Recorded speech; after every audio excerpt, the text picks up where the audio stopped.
Good evening, RENEWS English section is on air. I am Sona Tumanyan.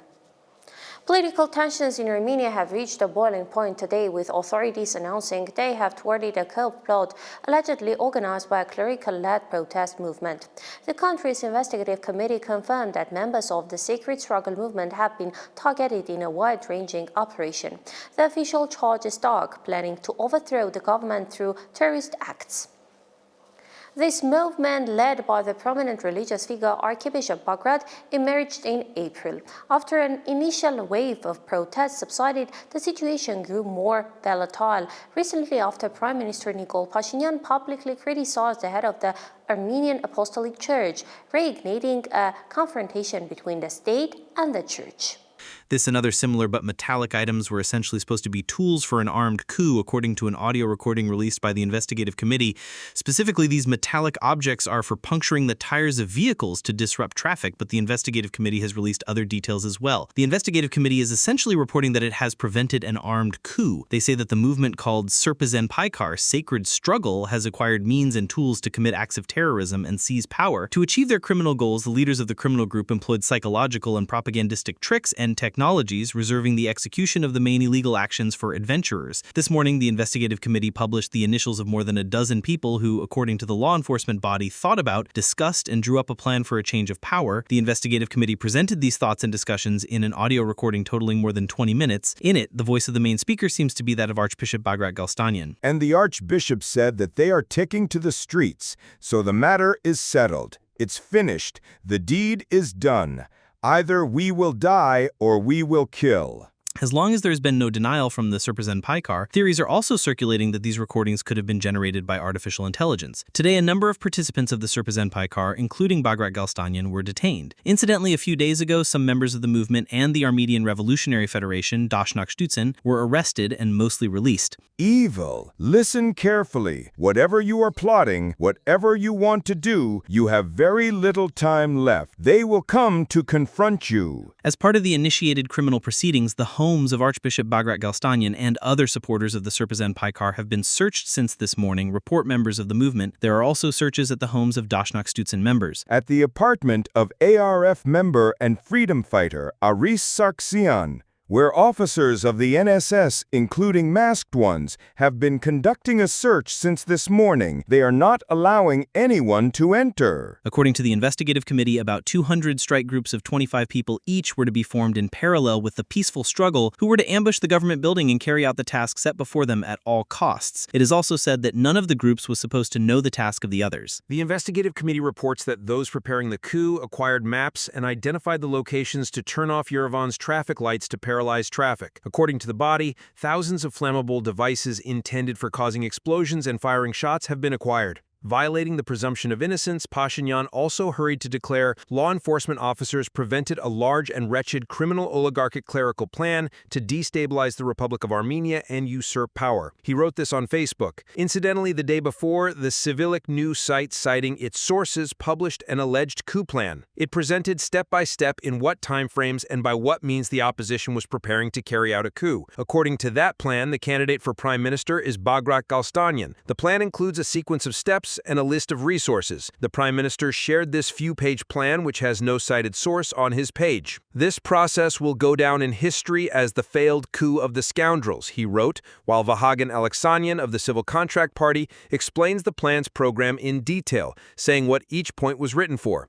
In his words, Alexanian not only believes that the plan is real, but also already considers it to have failed. It seems to me the person who drew up this revolution plan and the person who drew up the municipality's new traffic plan for the intersection are the same person. This was the reaction from opposition figure Levon Kocharan, whose father, second President Robert Kocharan, is included in the Human Resources section of the plan. In footage from the investigative committee, another document is visible, which was found during a search and contains the same content as the document from yesterday. The part of the paper that was redacted in Civic's publication was visible in the one from the investigative committee. That part showed the date. This plan was for the summer of 2024, which was supposed to have already been implemented last summer. During the searches, the investigative committee found rebars and weapons. Photos show hunting, sniper, and other rifles. About 90 searches have been conducted, reports the investigative committee, adding that public criminal prosecution has been initiated against 16 individuals and 14 people have been arrested. Simon Hovhannisyan, Vardan Pogosyan, Reopen Media.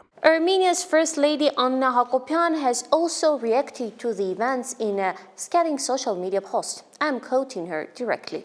But I'm somewhat disappointed. I don't understand why isn't that nation-destroying scourge along with his band of sectarians mentioned in the state coup plot.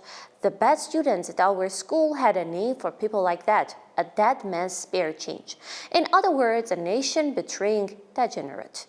The spiritual leader of all nation-betraying degenerates, a self-proclaimed one at that, and he calls others a nation-destroying scourge, a scholarly loss. To provide context, Hakopian is widely believed to be referring to Armenia's first president, Levon Ter-Petrosyan, who through his spokesperson had previously called Prime Minister Nikol Pashinyan a nation-destroying scourge. Let's now take a closer look at the domestic fallout from these turbulent events in Armenia. In a special report, we summarized analysis and reactions from within the country. Vahag Alexanyan posted a video on his Facebook page in which he presents an action plan that details the sequence of steps through which a change of power, defined by the authorities as a coup, was to be carried out. Targeting the Prime Minister. There must be a phase of creating unrest among the public. After that, distrust must be sown against the authorities. A campaign of whispers must be launched. According to Vahag Alexanyan, the plan, which was published on civic.am, states that the next step would be for the church, led by the Catholicos, whom the MP refers to by his baptismal name, to declare that the government no longer has the church's blessing. The morning after the opposition's alleged plan was published on the Prime Minister's page and Vahag Alexanyan's video was released, house searches and arrests of several participants of the Tavush for the Homeland movement began. The opposition claims that the purpose of disseminating this fabricated coup plan was to lay the groundwork for carrying out the arrests. Why do you treat Vahan Alexanyan's one night of work with such sarcasm? The man sat up all night, wrote that nonsense, printed it, scanned it, then posted it on his civic.am. Why don't you appreciate that work? The authorities, as well as the investigative bodies, insist that the discovery of the plan prevented dangerous developments, while the opposition considers the events to be fabricated and targeted. Regarding the coup plan, yesterday they thought we had done it intentionally. Today, I can say with conviction that they planted that absurd plan in order to carry out these searches today, because they are scared. As Serbazan said, the fear is in their knees. According to opposition MP Garnek Darnilyan, the plan is a fabricated story, adding that they have long been fighting for a change of power. They could have also added that Serbazan participated in Kennedy's assassination. Why couldn't he? I have no ambitions. Mikhail has ambitions. There has been a plan for a change of government for 7 or 8 years. Don't you know that the plan is a change of government? In response to the document presented by the government, opposition MPs stress that such revelations, including phone recordings, can be created in just a few minutes using artificial intelligence. I can create similar recordings, similar screenshots under anyone's name. There are available websites where you can do all this. Today, with the help of AI, anything is possible. I can make anything available to the public in a matter of minutes. I don't believe any of it. They're all fabricated cases. We attempted to get an additional comment from Vahag Alexanyan regarding the opposition's clarifications and counter-accusations, but he declined to provide further explanations. However, he did release a statement in which he addressed the recording, stating, "They were going to pour gasoline to set the bus on fire, a bus with innocent people on it, women, children, just random people. How are they any different from Al-Qaeda?" The opposition considers the idea of an unconstitutional change of power, especially one initiated by a clergyman with the rank of archbishop, to be absurd. In these 7 years, I have never heard of any anti-constitutional plans, including in the framework of the Serbazan Paikar, Holy Struggle. Archbishop Bagrat, an archbishop of the Armenian Apostolic Church, planning acts of terrorism? There has to be a limit to the absurdity. to the insanity. Commentary on the coup plan is polarized. The government sees it as a dangerous conspiracy against the state, while the opposition dismisses it as another show aimed at exerting political pressure. Tensions are escalating in the Middle East as a fragile calm between Iran and Israel appears to have been shattered by new explosions in the region. The development prompted a swift and direct warning from the U.S. President Donald Trump. In a new social media post, the 47th president addressed Israel directly, writing, "Israel, do not drop those bombs. If you do, it will be a serious violation." In the video footage, however, Trump's delivery was far more impactful. That have been fighting so long and so hard that they don't know what the fuck they're doing. Do you understand that? He also took the opportunity to voice his frustrations. Iran violated the peace agreement and the ceasefire agreement. Do you believe that Iran is still committed to peace? Yeah, I do. They violated it, but Israel violated it too. Are you questioning if Israel is committed? Israel, as soon as we made the deal, they came out and they dropped a load of bombs, the likes of which I'd never seen before. The biggest load that we've seen. I'm not happy with Israel. You know, when I say, okay, now you have 12 hours, you don't go out in the first hour and just drop everything you have on them. So I'm not happy with them. I'm not happy with Iran either. But I'm really unhappy if Israel's going out this morning because of one rocket that didn't land, that was shot, perhaps by mistake, that didn't land. I'm not happy about that. Trump also made a definitive statement, insisting Iran would be permanently blocked from having a nuclear program. Iran violated the peace agreement and the ceasefire agreement. Do you believe that Iran is still committed to peace? Yeah, I do. They violated it, but Israel violated it too. Are you questioning if Israel is committed? Israel, as soon as we made the deal, they came out and they dropped a load of bombs, the likes of which I'd never seen before. The biggest load that we've seen. I'm not happy with Israel. You know, when I say, okay, now you have 12 hours, you don't go out in the first hour and just drop everything you have on them. So I'm not happy with them. I'm not happy with Iran either. But I'm really unhappy if Israel's going out this morning because of one rocket that didn't land, that was shot, perhaps by mistake, that didn't land. I'm not happy about that. In any case, Trump seems to be embracing the role of a peacemaker. In a follow-up post, the U.S. president wrote, "Both Israel and Iran equally wanted to stop the war. It was a great honor for me to destroy all nuclear facilities and assets and then to stop the war." While reputable news outlets are working to generate a global news flow, President Donald Trump has criticized several American media organizations. These outlets, citing their intelligence sources, had reported that the U.S. airstrikes failed to eliminate key components of Iran's nuclear program. Trump posted about the topic on his Truth Social platform, writing, I'm quoting, "The fake news CNN along with the failing New York Times have tried to downplay one of the most successful military strikes in history. Iran's nuclear facilities are completely destroyed." His next move on social media was even more provocative. After a post with several line breaks, he simply shared a video, the song Bomb Iran. Bomb, bomb, Iran. Bomb, bomb, bomb, bomb, bomb, Iran.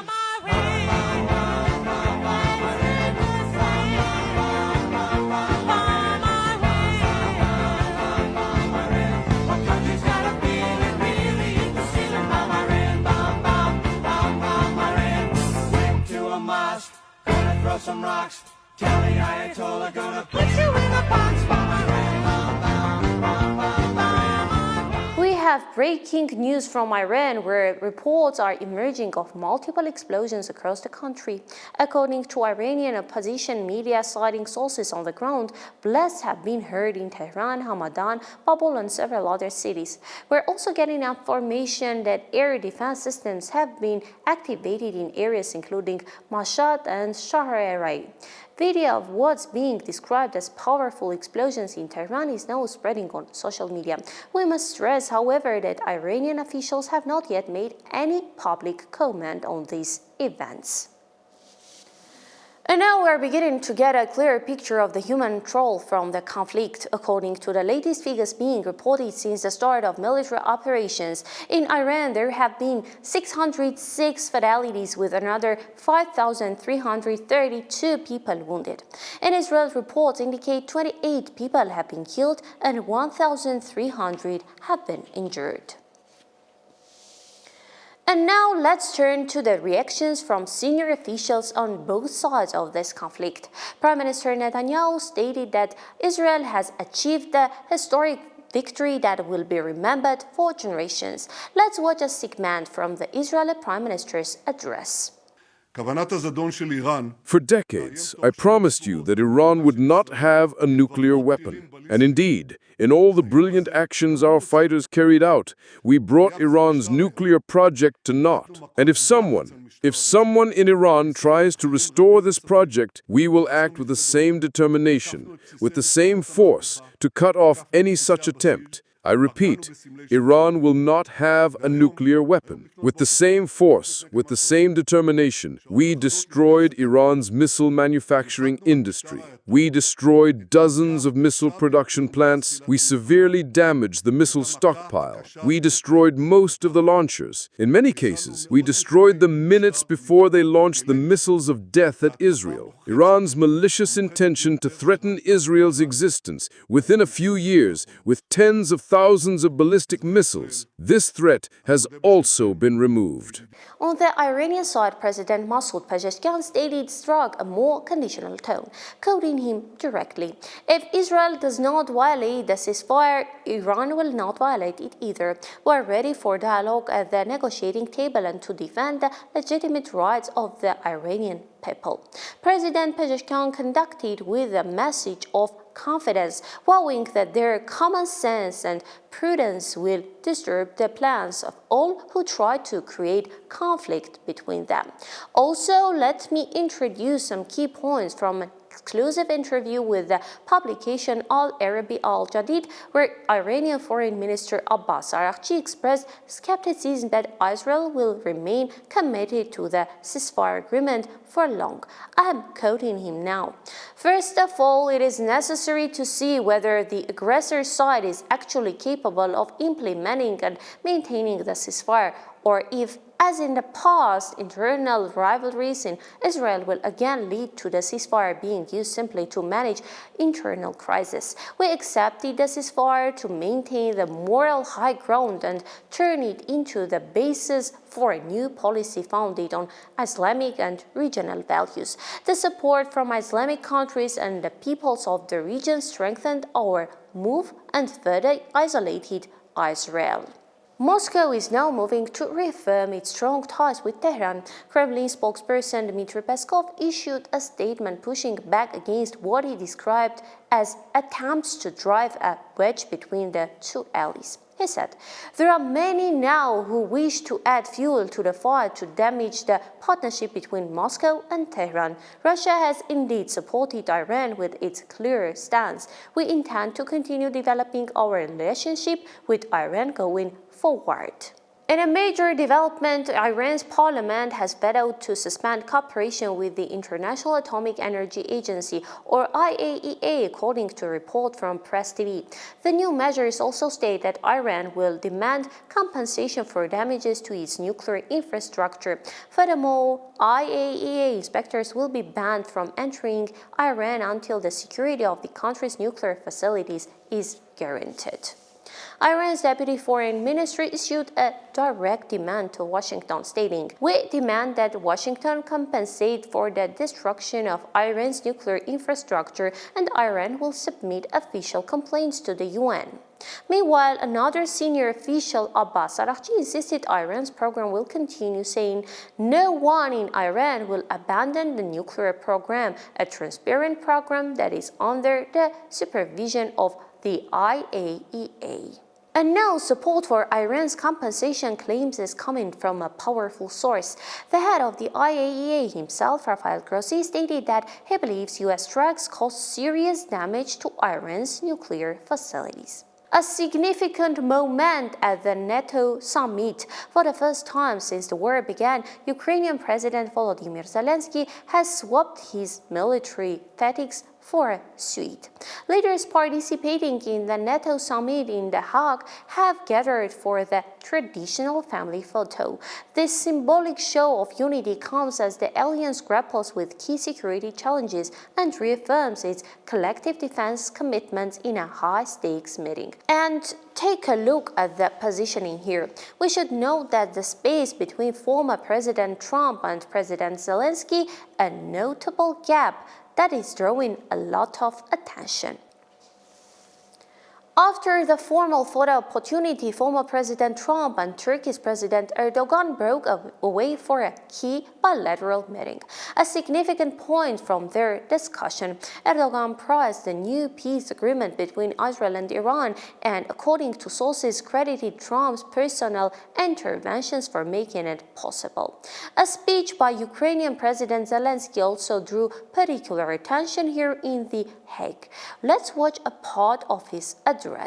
I want to say very clearly, for Putin, there is a rule: do not kill. There is a rule: do not act like an animal towards people. There is a rule: do not burn cities and villages. There is a rule: do not justify or sponsor terror. There is a rule: do not steal, do not kidnap children. If you violate such rules, there must be accountability. Maybe it is difficult for Russia.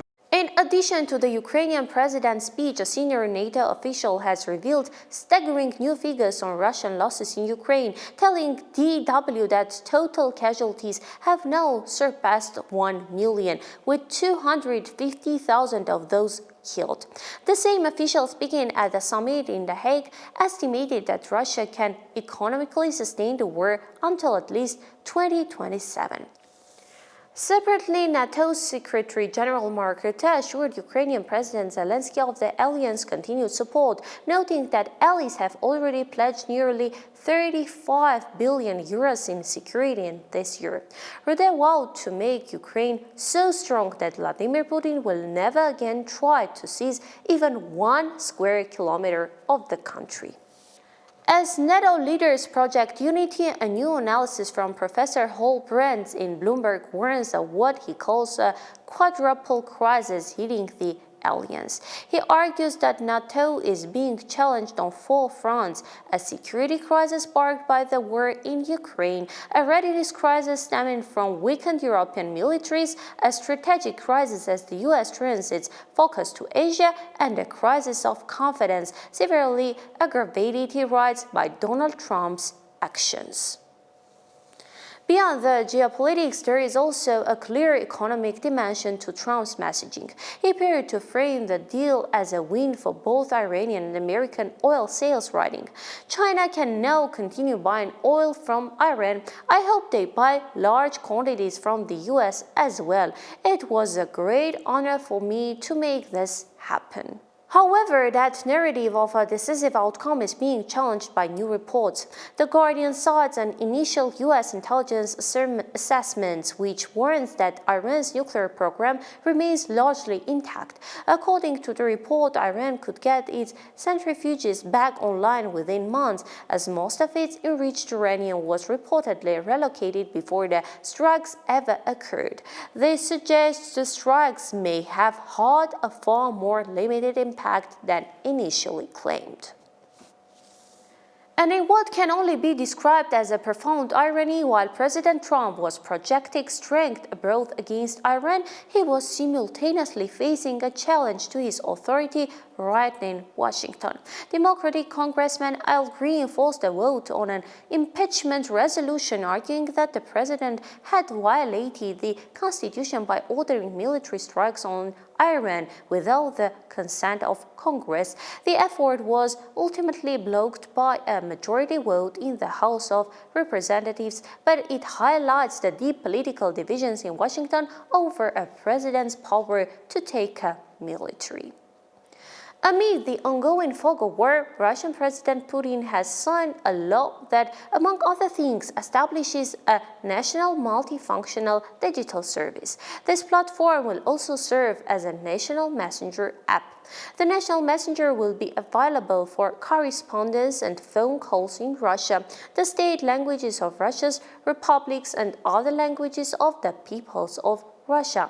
Meanwhile, in Germany, there is a significant shift in response to what is being called Russia's imperialist policy, a reaction that comes after years of ignoring warnings from their Baltic neighbors. Prominent German political figure Friedrich Merz declared, "We have recognized this mistake. There is no going back." And so, I repeat again, Lithuania's security is Germany's security, he said. And now for a brief stop in Armenia, where the European Union and Armenia are reportedly close to finalizing a new partnership agenda. The announcement was made by the EU ambassador to Armenia, Vasilis Maragos. Speaking at a discussion with the EU-Armenian civil society platform, he confirmed that negotiations on the new agenda are nearing their conclusion. Meanwhile, Azerbaijan is also facing increased scrutiny from the European Union. The European Union has voiced its discontent with Azerbaijan over what is called the harsh verdicts against journalists and staff from the investigative outlet Abzas Media. In a formal statement, the EU's diplomatic service said, I'm quoting, "The European Union calls on Azerbaijan to respect human rights and fundamental freedom, fulfill its international obligations and commitments, and take immediate steps to ensure a safe and enabling environment for all journalists and media workers. The EU is committed to continue its dialogue and cooperation on human rights with Azerbaijan." For context, the BBC had previously reported that the journalists sentenced were investigating the business dealings of the Aliyev family. Abzas Media is well known for its investigations into official corruption. For instance, the agency's journalists had uncovered that the construction of a high-tech smart village in the Zangilan district was being carried out by a company linked to the brother of the president's assistant.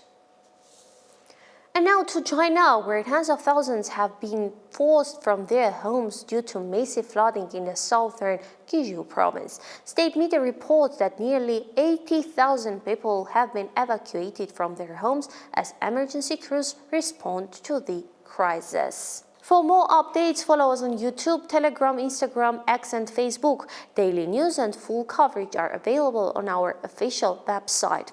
I am Sona Tumanyan. Stay informed with RENEWS. Good night.